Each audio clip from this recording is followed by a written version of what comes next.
So I have the lectern and I'm not being timed. I'm glad I could make it here to the Academy. I had to rush from a set where I was performing as a stunt double for the sex scenes for Brad Pitt.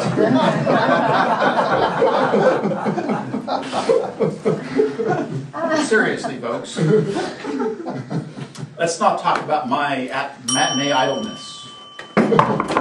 We're here to talk about leadership. And we're here to talk about a man who exemplifies leadership. Now, leadership is all about inspiring and motivating people to achieve goals that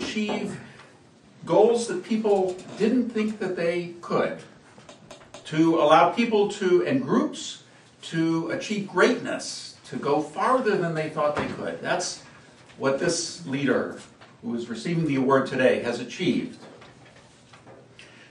As division governor, the leadership challenges are much greater than any other aspect in Toastmasters up to that level.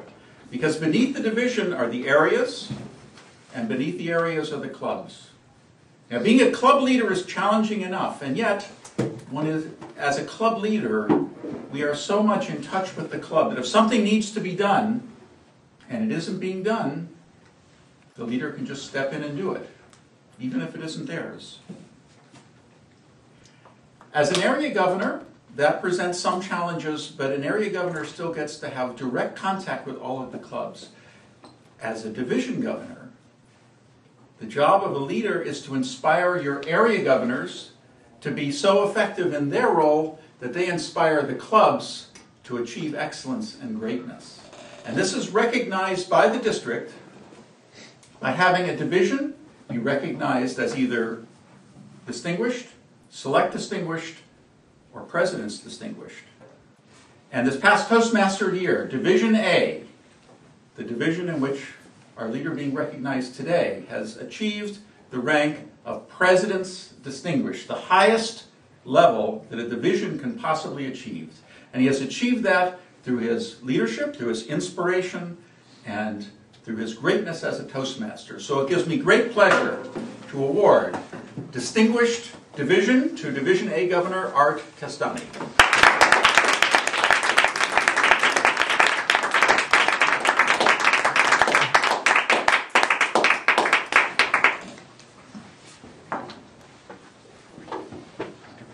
Thank you, Arnie, Carl, and Fred.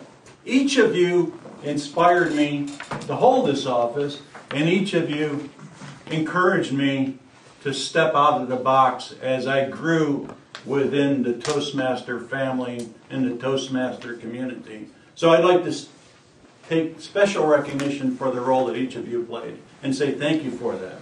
I'd also like to thank my mentors, the members of North Valley Toastmasters, a club that I once belonged to, Naval Post NPS, the current club, and of course Penn Pro's Toastmasters, the third club, and also a club that I am a member of. Each and every one of them has inspired me and provided me with direction. A special thanks to all of my area governors in particular, and Fred, of course, is represented in this room, without which I could not have achieved the distinction that I here today hold. What I'd also like to do, though, is recognize Toastmasters as a club, or as an organization. Toastmasters has a unique ecosystem.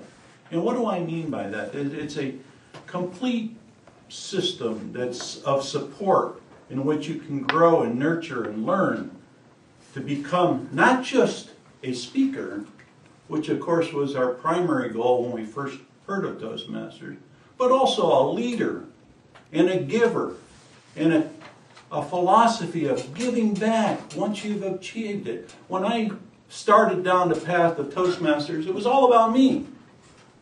I knew I needed to learn public speaking. I knew I was not demonstrating that task very well when I delivered some speeches. So I listened to a mentor of mine and I joined Toastmasters. But when I got into the club, I learned that it wasn't about me. What it was about giving back the evaluations that each and every one of you deliver to each other is critical to your development. It's about leading, stepping out of the box, doing something that's a little bit uncomfortable, starting at the sergeant-at-arms position perhaps, moving into some of the other officers' positions, ultimately obtaining the president's position perhaps, or an EVP, and giving back once again with those officers' roles, providing that ecosystem that we've learned so well. That's what I mean by Toastmasters, and that's what I've gotten. I've looked at Toastmasters and I put it in, 3 buckets basically. I've learned a hell of a lot. I've learned a lot about leadership, in other words, leading, learning, and giving. Those are the 3 buckets that I'm going to talk to you about today. Learning is obvious. Some of it is obvious. Some of that learning is just learning how to use vocal variety, using your hands, gestures, posture, all of those things that you get in that Competent Communicator Manual. But it's more than that, I maintain. It's that camaraderie that we learn, that giving back, that filling that void, stepping up to the next position, doing something uncomfortable, stepping out of the box, stretching yourself, always looking for that next goal. That's what you can obtain within Toastmasters by going through its competent leadership program and its speaking program.